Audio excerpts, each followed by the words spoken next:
We can celebrate the win and still expect and demand better, if needed. Because if all we ever do is cheerlead, are we being true fans? I mean, honestly, when I look at that tackle, I go, what on earth are you thinking, mate? If you did that in a game, you deserve a red card. Why are you doing that in a warm-up? I have never, ever witnessed anything like that. It broke the sound barrier. It was incredible. DSPN is brought to you by Novus Glass, proud partner of the Special Olympics New Zealand. The Special Olympics NZ National Summer Games is in Otutahi this December. Across Aotearoa, New Zealand, athletes, clubs, volunteers and families are getting ready, training, supporting each other and celebrating as the flame of hope travels down the country. Text Novus to 3598 to support our athletes. That's NOVUS to 3598 to support our incredible athletes at the Special Olympics in Otutahi, Christchurch this December. Notice it, Novus it. Welcome to the DSPN. Team New Zealand's in trouble. Oh, he's done it again, Ricky Herbert. The Devlin Sports Podcast Network. Welcome to the podcast, people. Martin, Devlin, Lachlan, Waugh, DSPN. Jamie Borthwick is our special guest today. Jamie is from Scottish TV. He's here as we build up big time for the All Blacks versus the Jocks at Murrayfield. 100th anniversary of that famous old ground this coming Sunday morning. He says the All Blacks in town is just so much excitement. He says, we love this team. How good is Scotland, though, going to be as an opponent? How much of a threat are they?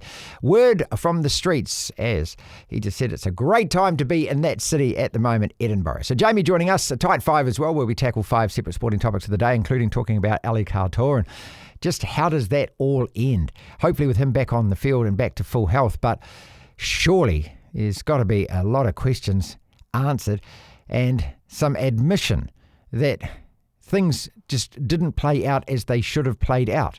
And those who are responsible need to actually step up and take some responsibility for the fact that he should never have been on that field. Let's talk about that as well.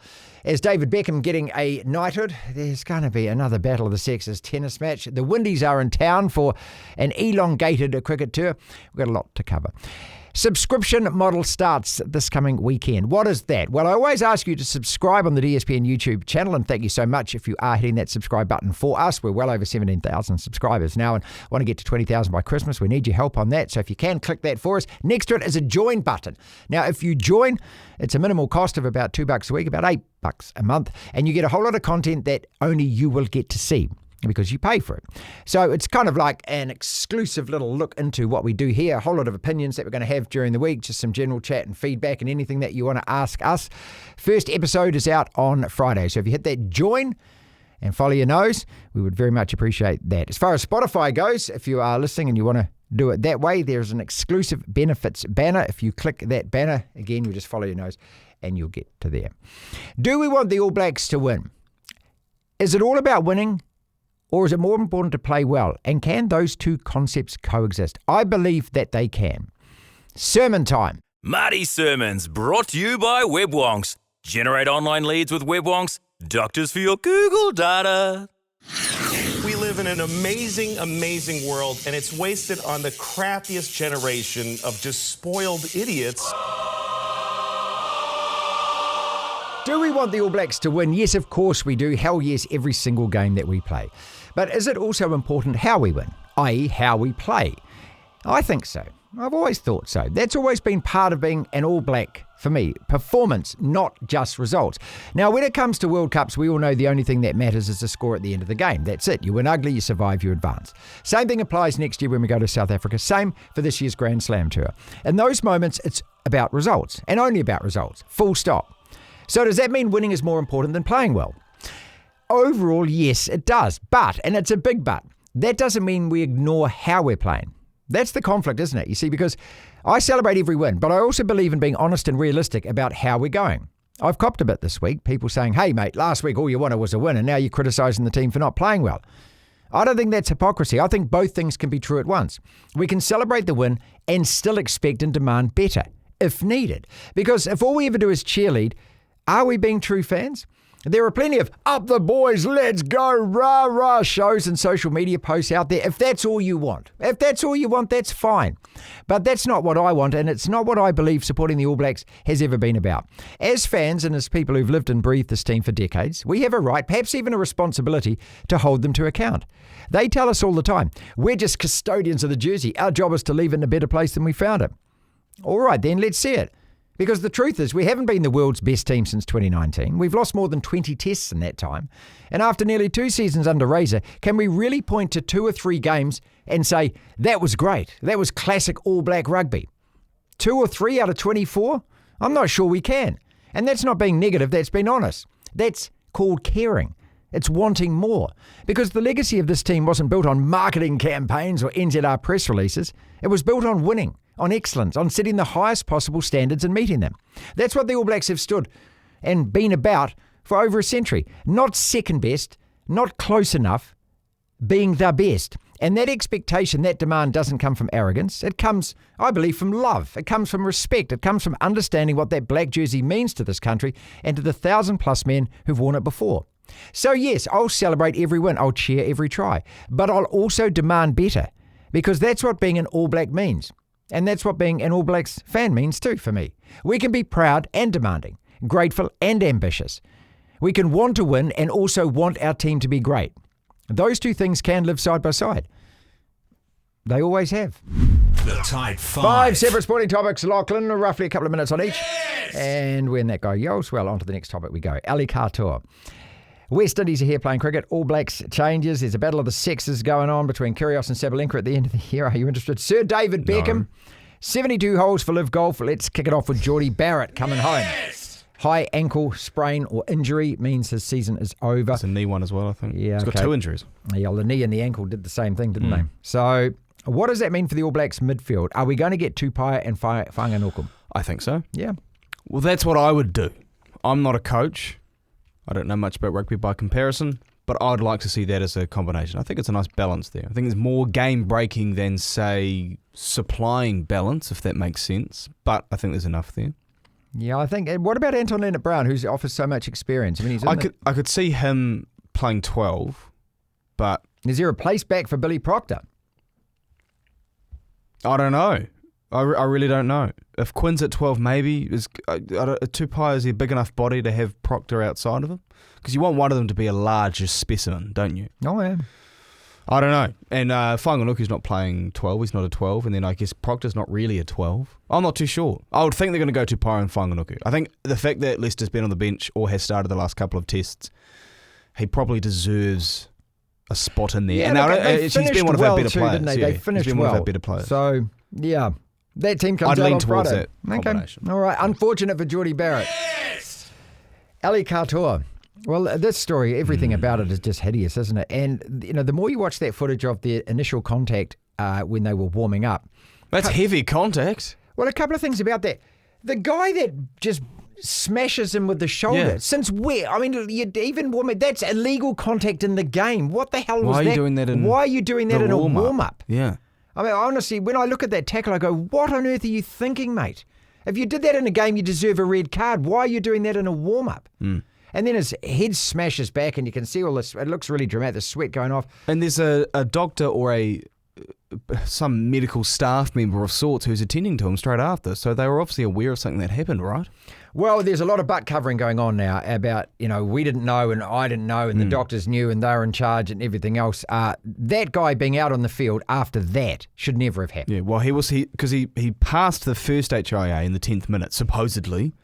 Well, I mean, what is the HIA doing then? Look, I'm not a doctor, neither are you, but if somebody takes heavy contact like that and you can see it like that, are you really going to put them back out there for another car crash, are you?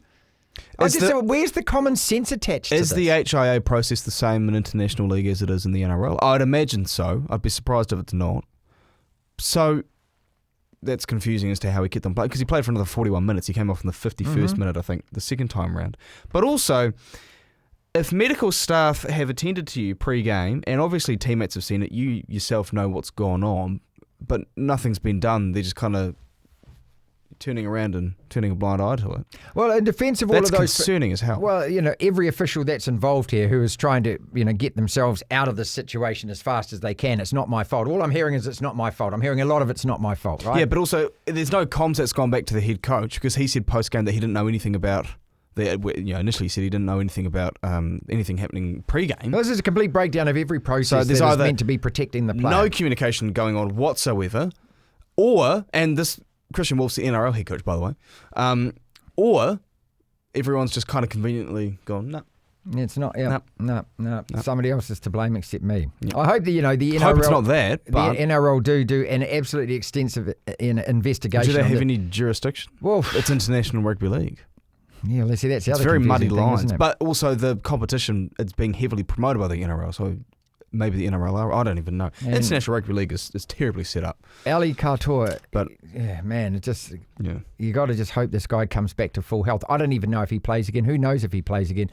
He had an operation to remove fluid from his brain. Just think about that. You go. That's not how the game's meant to end for that guy. So. And the footage of him on the sideline talking to a trainer, and he just looks dejected. He looks like he's just been in war. Yeah. Ugly. Yes! West Indies are here. First T20 tonight, five of them, 3 ODIs, 3 tests.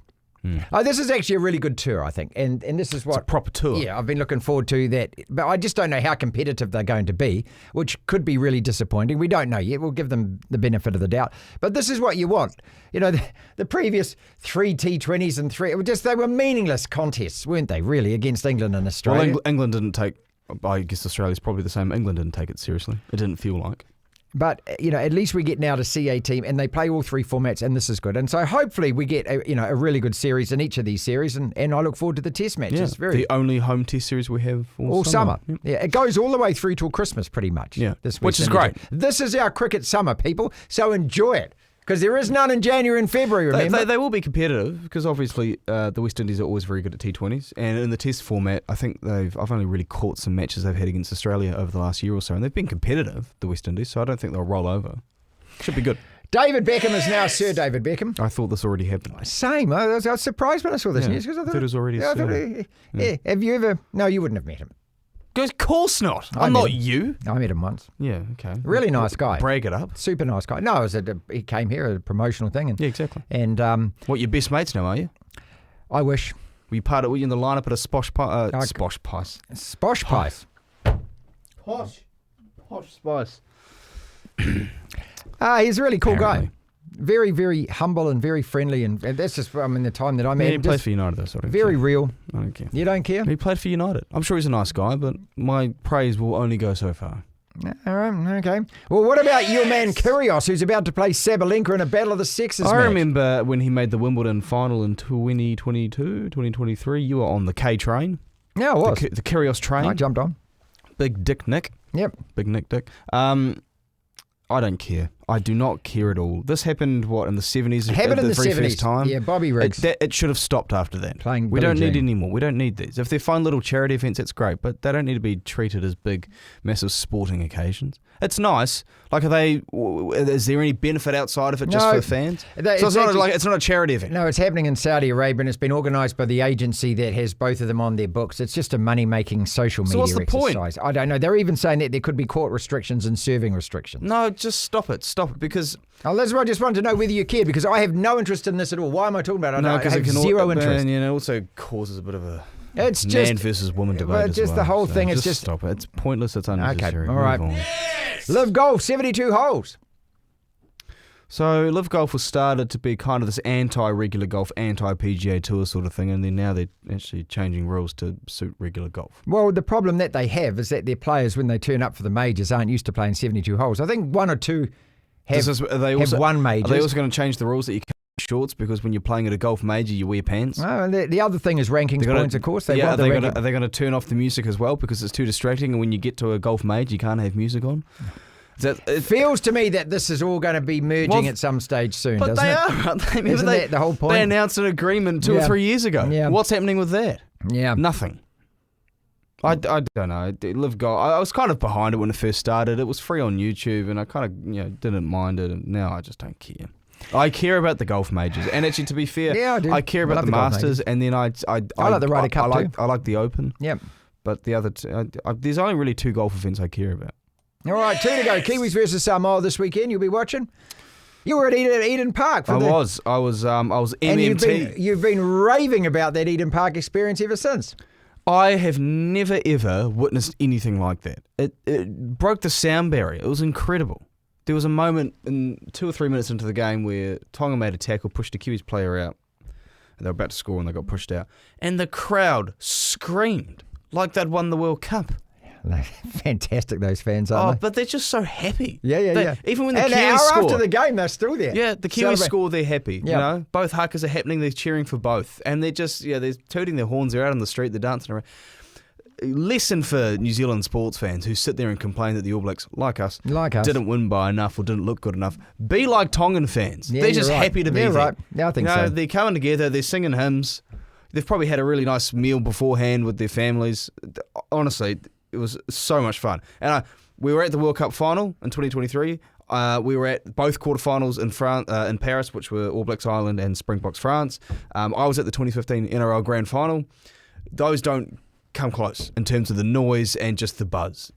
Well done, Tonga. Seriously, well done. Kiwis Samoa. Yeah, I'll watch it. I think Kiwis are looking good. Yeah. I think they'll win. Yeah, well, Yeah. we beat them, even though it was close last time. Yeah, but that was more of a... Samoa should have scored a couple more tries than they did. Should have. But I think Kiwis will win this. It's in Sydney, though. Why is it not in Should Auckland? be being played in Auckland. Yeah. Should be. This whole tournament actually should be in New Should have Zealand. been. Yeah, I think that. Now I think that As much as that game at Suncorp was awesome, and no doubt the game in Sydney is going to be great, I think the whole tournament should be... Because Auckland has the biggest Pacific Island population in the world. Yeah. Well, South Auckland does. So doesn't that make sense to have all of the matches here? Leave us a comment, people, as always. And remember that subscription model. If you're on the YouTube channel, where it says subscribe, you hit join. And we're going to provide our first episode of that coming Friday as well. A huge thank you to Novus Glass for sponsoring this episode of the DSPN and for being a proud partner of the Special Olympics NZ. This December, over 1,200 incredible athletes along with hundreds of volunteers, coaches and other support staff will be making their way to Christchurch for the Special Olympics NZ 2025 National Summer Games. Novus Glass is proud to be supporting something special, and you can help too by supporting the athletes if you text Novus to 3598. That's NOVUS 3598. Thanks again, Novus Glass, for supporting the DSPN. Windscreen crack or chip? Notice it? Novus it. This is the DSPN.